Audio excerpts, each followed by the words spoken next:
bercerita tentang Diopantus ya. Diopantus ini asal adalah nama orang yang mengkaji tentang persamaan yang nanti akan kita sebut sebagai persamaan Diopantin ya, karena jasa dia terhadap persamaan ini karena kontribusinya ya, maka persamaan yang akan kita bicarakan nanti diberi nama Diopantin. Nah, kalau Diopantus sendiri, hal yang unik dari dia adalah mungkin ini ya, batu nisan. Kalau kalian lihat batu nisan orang yang sudah meninggal, isinya tentu biasanya apa umumnya lazimnya tahun lahir, misalnya atau tahun wafatnya, atau usianya ketika dia wafat. Nah, tapi tidak begitu dengan Diopantus. Diopantus yang juga terkena suka teka-teki, dia sudah merencanakan sebelum wafat batu nisannya nanti akan bertulisan seperti ini. Ini sudah diterjemahkan ke bahasa Indonesia kira-kira seperti ini. Masa kecilnya adalah 1/6 masa hidupnya. Ya, di sini yang dimaksud adalah Diopantus ya. Jenggotnya tumbuh setelah 1/12-nya. Setelah 1/7-nya lagi, dia menikah. 5 tahun setelahnya, anaknya lahir. Si anak hidup setengah usia bapaknya. Sang bapak meninggal 4 tahun setelahnya. Nah, bapak di sini ya maksudnya si Diopantus. Nah, kira-kira ini yang tertulis di nisan Diopantus. Sehingga kalau orang mau menebak kira-kira Diopantus nih wafat usia berapa, harus menyelesaikan dulu teka-teki yang ada di batu nisannya. Menarik bukan? Saya nggak gitu tahu ya ini menarik atau gimana ya, tapi ya ini adalah hal yang unik gitu ya. Oke, kita akan bicarakan hari ini spesifiknya tentang persamaan Diopantin.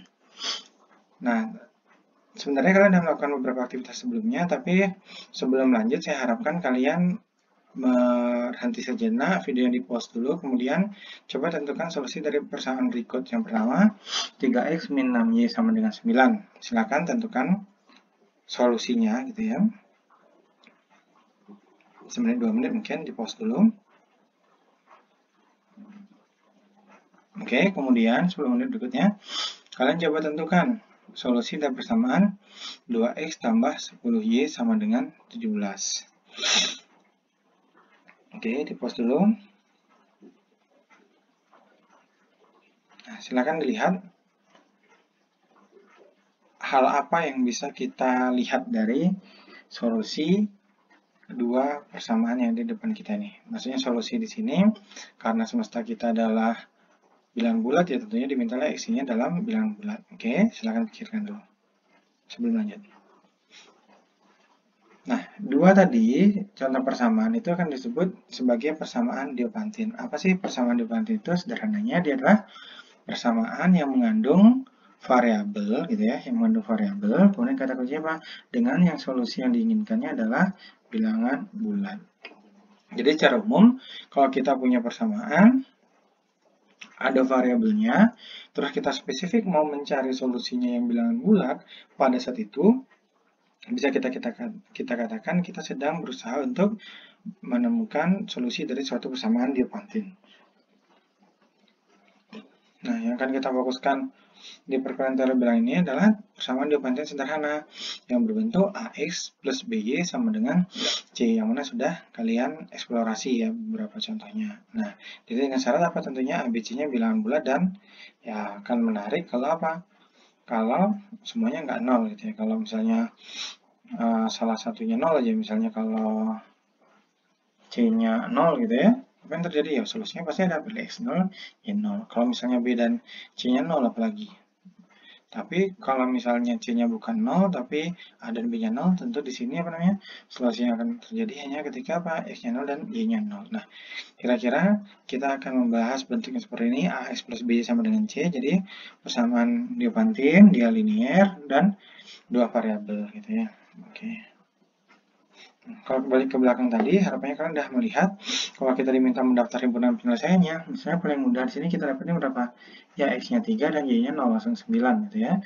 Kemudian kalau kita tambah lagi di sini, yang lain gimana? X-nya 5, 15 dan Y-nya 1 gitu ya. Kalau misalnya di kiri, misalnya X-nya kita buat lebih kecil dari 3, misalnya berapa? X-nya 1, kita dapat sini 3, agar jadi 9, Y-nya adalah negatif 1. Nah, kalau kita buat tabel gini misalnya, di sini X-nya gitu ya, katakanlah di sini Y-nya kita mulai dari 30 gitu ya. Terus yang bawahnya berapa tadi? 51 gitu ya. Kemudian kalau X-nya berapa ya habis 5? 6 mungkin nggak? 6 kali 3, 18. 18 harus dikurangi berapa agar sama dengan 9? Harus dikurangi 9. Mungkin nggak 6 kali 1, 9. Ya kayaknya nggak mungkin ya. Terus bagaimana dengan 7? 21 dikurangi berapa sama dengan 9? Ya, dikurangi 12 gitu ya. Berarti 6, Y-nya berapa? 2. Biasanya kita bisa melihat sesuatu nggak? 3 ke 5 berapa nih? Ya, plus 2. Terus ini mana? Plus 2. Terus 0 ke 1. Plus 1. Dan di sini apa?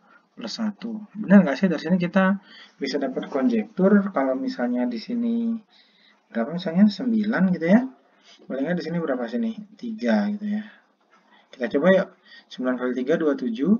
27 dikali 18, 9. Berarti kalau misalnya kita dari Y-nya, kalau di sini 4 gitu ya. Berarti kan plus 1 nih. Di sini plus 1, kemudian berarti di sini berapa? Kayaknya sih 11. Nah, konjektur kita kayak gitu ya. Berarti 33 dikurangi berapa nih? Dikurangi 24, 9. Kalau naik gimana? Bisa nggak? Coba sih. Kosin 3 berarti di sini berapa? Di sini 1 ya gitu ya. Berarti berapa nih? 3 di sini 1. Di sini ya karena kurangi 2.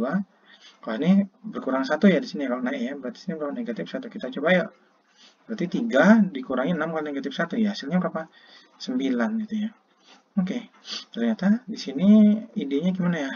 Nanti kita kalau mau cari solusi untuk suatu persamaan Diopantin gitu ya, nampaknya gitu ya, walaupun belum kita buktikan, kita cukup mencari satu solusi misalnya 3,0. Dari satu solusi ini sepertinya kita bisa membangkitkan semua solusi yang lain. Nah, untuk kasus ini nanti di sini apa? Kita cukup tambahkan X-nya dengan 2, kemudian apa? Tambahkan Y-nya dengan 1. Atau kalau misalnya dalam tanda kutip ke atas, kita kurangkan X-nya dengan 2, dan kita kurangkan Y-nya dengan 1. Nah, apakah benar seperti itu? Nanti akan kita bahas.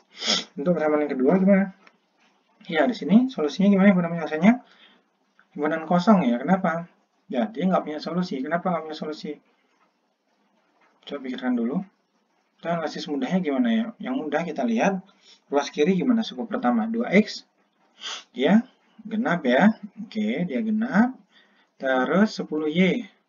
Gimana? Mau Y-nya berapapun dia pasti genap. Nah, genap tambah genap, hasilnya pasti gimana?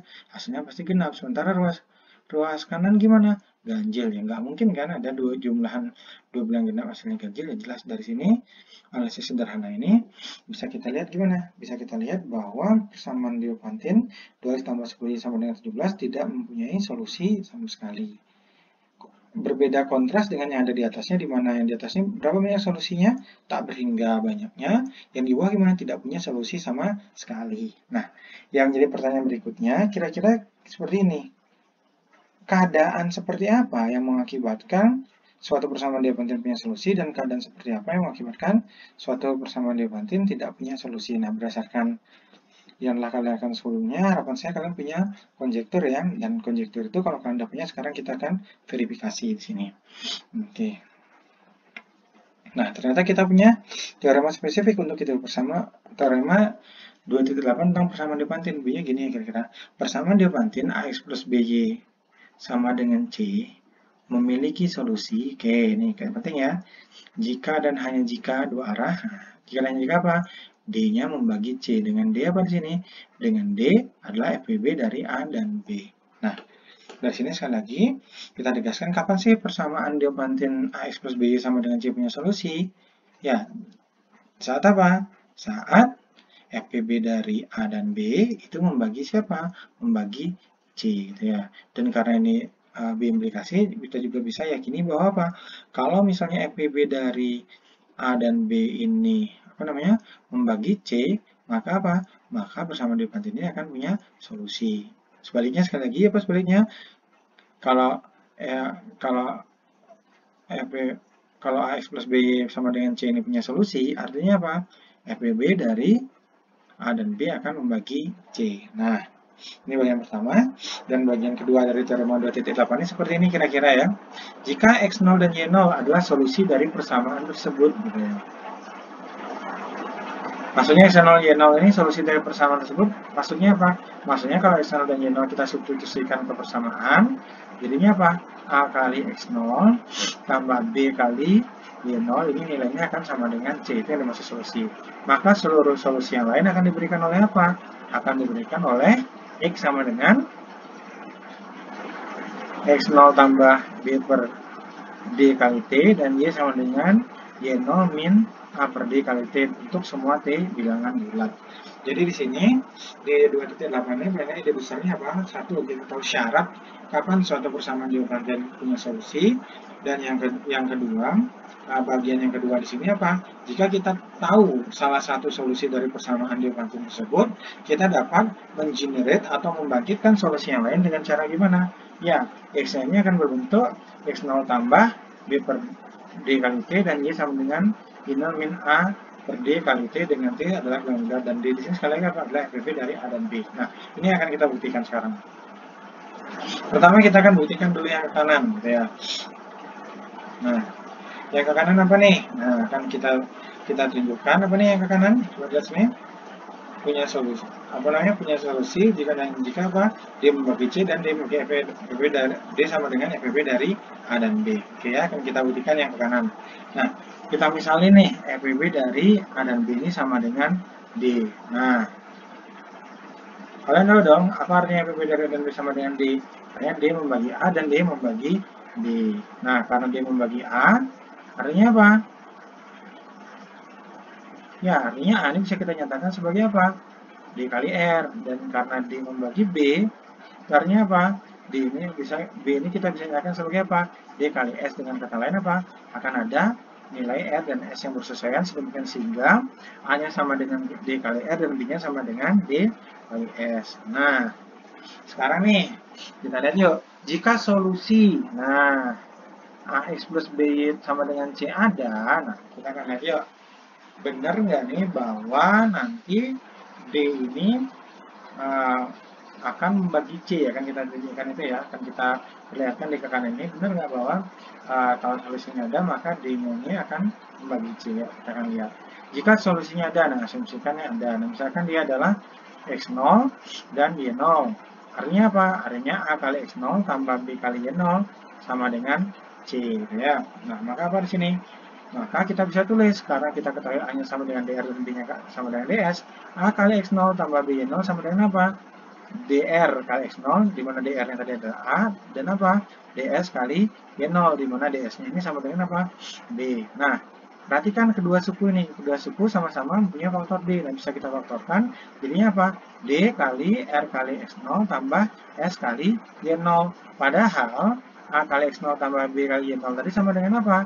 Ya, sama dengan C, sehingga di sini kita dapat apa? D kali R kali X0 tambah S kali Y0 sama dengan C. Nah, itu artinya apa? Bahwa C bisa kita tuliskan sebagai D kali suatu bilangan bulat. Dengan kata lain, bisa kita yakini apa? Ya, kita yakini bahwa D-nya di sini dia adalah membagi C. Sekali lagi, kita sudah tunjukkan bahwa jika persamaan AX plus B sama dengan C itu memiliki solusi, bisa kita tunjukkan apa?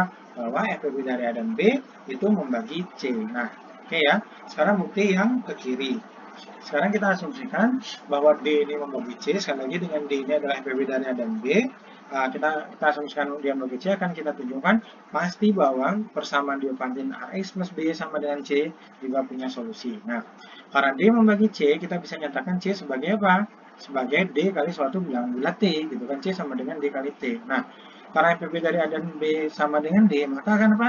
Ada X0 Y0, sehingga gimana? D sama dengan X0 tambah B0. Dari mana kita yakin? Dari teorema terdahulu yang sudah kita buktikan, yang menjamin apa? Bahwa FPV dari A dan B pasti dapat dinyatakan sebagai apa?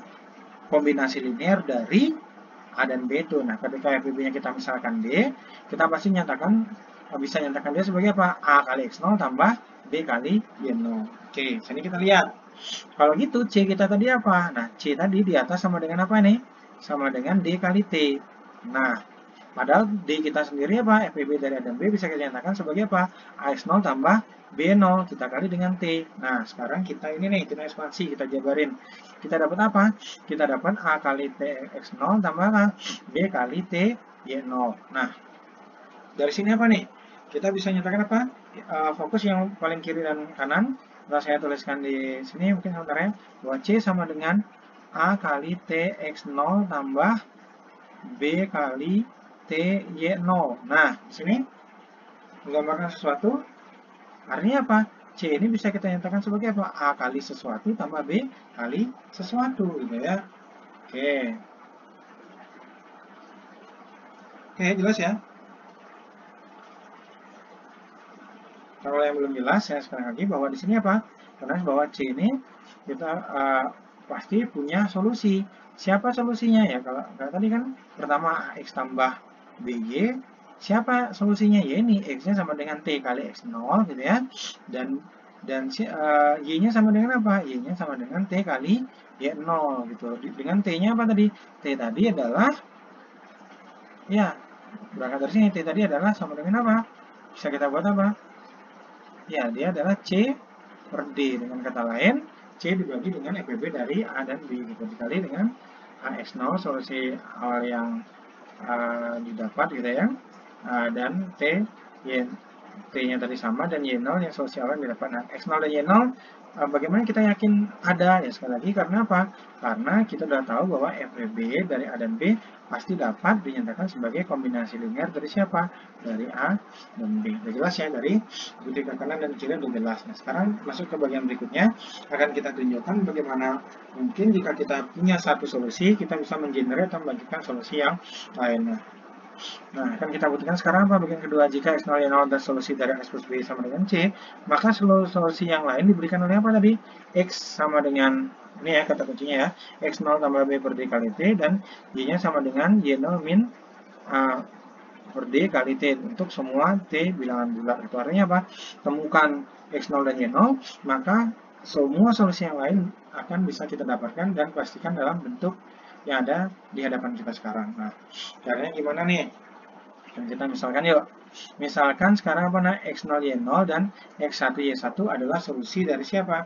Dari persamaan diopantin X plus B sama dengan C. Sekali lagi, kita misalkan di sini apa? X0, Y0 solusi dan X1, Y1 solusi gitu ya. Ntar kita lihat apa yang bisa kita dapatkan dari sini. Nah, artinya apa? Karena dua-duanya solusi, bisa kita yakini apa? Dari sini kita dapetin apa? Bahwa AX0 tambah B kali Y0 sama dengan C, dan bagian kedua ini apa? AX1 tambah B kali Y1 sama dengan C. Nah, ruas kiri sama dengan C, yang kedua ruas kiri sama dengan C, artinya apa? Ruas kiri persamaan 1 sama dengan ruas kiri persamaan 2, dan itu kita dapatkan AX0 tambah B0 sama dengan AX1 tambah BY1 gitu ya. Nah, sekarang kita kumpulkan suku-suku yang mengandung A dan B di ruas kiri, jadinya apa nih? AX0 min AX1, kita faktorkan A dengan cara yang sama. Di ruas kanan ada apa nih? BY1 min BY0, kita faktorkan B gitu ya. Kemudian di sini, nah, karena FPB dari A dan B sama dengan D, maka akan ada R dan S, sedemikian sehingga A sama dengan DR dan B sama dengan DS gitu ya. Ya, sama dengan yang di awal tadi. Sekali lagi, karena FPB dari A dan B sama dengan D, D membagi A, artinya apa? Ada R sehingga A sama dengan DR, dan D membagi B, artinya apa? Akan ada S, sedemikian sehingga B sama dengan D kali S. Nah, pertanyaan sekarang, apa hubungan antara R dan S? Atau spesifiknya, berapa FPB dari R dan S? Coba pikirkan sebelum lanjut. Oke, ya mudah ya. Sekarang tahu berapa jawabannya? 1 ya. Kenapa 1? Karena di sini kita lihat FPB dari A dan B sama dengan D. Padahal A ini sama dengan apa dia? DR, dan B ini sama dengan apa? DS gitu ya. Nah, FPB-nya apa?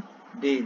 Ingat ya, pada sebelumnya teorema, FPB dari DR dan DS sama dengan D. Semua punya faktor D, bisa kita bagi dengan D. Hasilnya apa? FPB dari DR per D sama dengan apa? Sama dengan R. Dan FPB dari, FPB dari D per R dan D per S bisa kita sederhanakan ini. D per R kita bagi dengan D hasilnya R. D per S kita bagi dengan D kali S kita bagi dengan D hasilnya S, dan FPB-nya berapa? Ya, FPB-nya kita tentukan adalah D per D ya, sama dengan 1. Jadi R dan S ini FPB-nya 1, dan bisa kita katakan apa? Mereka relatif prima. Oke ya, jelas ya, A-nya sama dengan DR, B sama dengan DS, dan R dan S relatif prima. Nah, balik ke yang tadi. Sekarang kita substitusikan yang sama tadi, A-nya sama dengan DR dan B-nya sama dengan DS. Nah, kita lihat sini, kedua ruas sama-sama mengandung D. Nah, bisa kita bagi dengan D. Kenapa bisa kita bagi? Mengapa kita bisa yakin? Ya, karena D adalah FBB dan tidak mungkin nilai 0, minimal D nilainya 1. Jadi apa? Kita aman untuk membagi kedua ruas dengan D, sehingga kita dapatkan ruas kiri tersisa R kali X0 min S1 dan ruas kanan S kali Y1 min Y0 gitu. Nah, di sini kita yakin ya bahwa R ini akan membagi ruas kiri. Kenapa? Karena ruas kiri merupakan kelipatan dari R. Ruas kiri siapa dia? R kali X0 min X1. Padahal nilai dari R kali X0 min X1 ini sama dengan siapa? Ya, sama dengan S kali Y1 min Y0. Sekali lagi, sekarang kita punya bentuk apa? R membagi S kali Y1 min Y0 gitu ya. Oke. Dari sini apa yang bisa kita dapatkan? R membagi hasil perkalian dari S dan Y1 min Y0. Nah, padahal kita tahu tadi apa? R dan S-nya relatif prima. Artinya apa? R tidak mungkin membagi S gitu ya. Ada kita pernah diskusikan. Jadi siapa yang dibagi oleh R? R ini pasti akan membagi Y1 min Y0. Kenapa? Karena R tidak mungkin membagi S. Jadi mau nggak mau pasti seperti yang kita buktikan sebelumnya. Kalau R misalnya A membagi, yang sebelumnya kita pernah buktikan ya, A membagi B kali C gitu ya. Tapi diketahui bahwa A dan B-nya relatif prima. Sehingga apa yang bisa disimpulkan? Pasti mau nggak mau A-nya akan bagi C. Itu yang kita diskusikan. R membagi Y1 sama dengan Y0. Maaf, R membagi Y1 min Y0. Artinya apa? Ya, Y1 min Y0 bisa dinyatakan sebagai apa? R kali suatu bilangan. Katakanlah bilangan tersebut adalah T gitu ya. Dan sini kita sekarang bisa dapatkan Y1-nya siapa? Ya, Y1-nya sama dengan Y0 tambah R kali P. Paling enggak dari sini bisa kelihatan, jika kita punya Y0, nah, kita cukup apa di sini? Untuk mendapatkan Y1 cukup apa? Cukup mengalihkan R dengan sembarang bilangan bulat T gitu ya. Ya, mungkin bilangan bulat sembarang atau bilang bulat T gitu ya. Atau spesifiknya R tadi apa? Ya, R di sini kita tahu di awal tadi apa? Bahwa R ini sama dengan A per D. Kenapa? Karena A-nya sama dengan D kali R. Nah, sehingga kita sudah selesai ya. Kita tunjukkan bahwa dengan punya Y0 kita bisa mendapatkan Y1. Gitu. Nah, berikutnya berangkat dari sini kita hampir ke titik yang sama tadi. Nah, di sini kita lihat Y1 min Y0 sama dengan RT gitu ya. Kemudian kita balik tadi bahwa R kali X0 minus 1 sama dengan L kali Y1 min Y0. Padahal di sini Y1 min Y0 sama dengan siapa? RT ya. Sehingga R kali X0 min X1 sama dengan S kali R kali T gitu ya. Oke. Di sini kedua ruas punya faktor R. Nah, bisa kita bagi luas dengan R. Kenapa pasti? Ya, karena di sini R tadi apa? Ya, R di sini adalah faktor ya. Jadi tentunya faktor positif dari siapa? Dari A gitu. Sehingga pasti dia tidak 0. Sehingga kita dapatkan X0 min X1 sama dengan S kali T. Dengan kata lain X1 sama dengan X0 min ST dan X1-nya dengan dengan cara yang serupa dengan definisi dari S itu apa? Jangan lupa ya S-nya sama dengan B per D, kita dapetin apa? X1 sama dengan X0 min D per D kali T. Dan ya, selesai pembuktian kita. Artinya dari X0 dan Y0 kita bisa menghasilkan apa? Bisa menghasilkan X dan Y yang lain gitu sembarangan dengan memilih nilai T yang bersesuaian. Nah, pertanyaan sering terjadi, apakah di sini harus minus, di sini harus plus? Nah, T ini kan sembarang bilangan bulat.